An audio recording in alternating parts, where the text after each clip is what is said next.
The return statement is used to end the execution of a method and, when needed, provide a value back to where the method was called. In methods that are meant to produce a result, it supplies that result once it has been determined. In methods that do not return a value, it simply exits early when continuing further is unnecessary.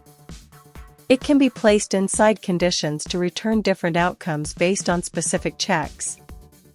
During loops, it helps exit the method as soon as a required condition is met, often improving efficiency when only one match or result is needed.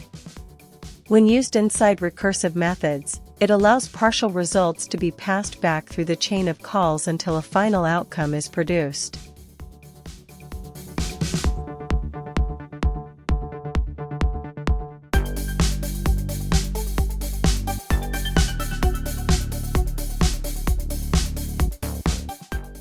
Even in blocks that handle errors or cleanup tasks, it can be used to exit after completing a necessary action.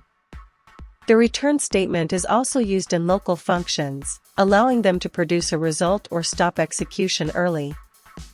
In delegates, it defines the value that the delegate passes back when invoked. Within Lambda expressions, it provides the outcome of the expression or exits the logic if written in block form. In each of these contexts, the return statement ensures that a result is clearly communicated and that logic can be exited as soon as the necessary work is done, helping make code more focused, efficient, and easier to understand.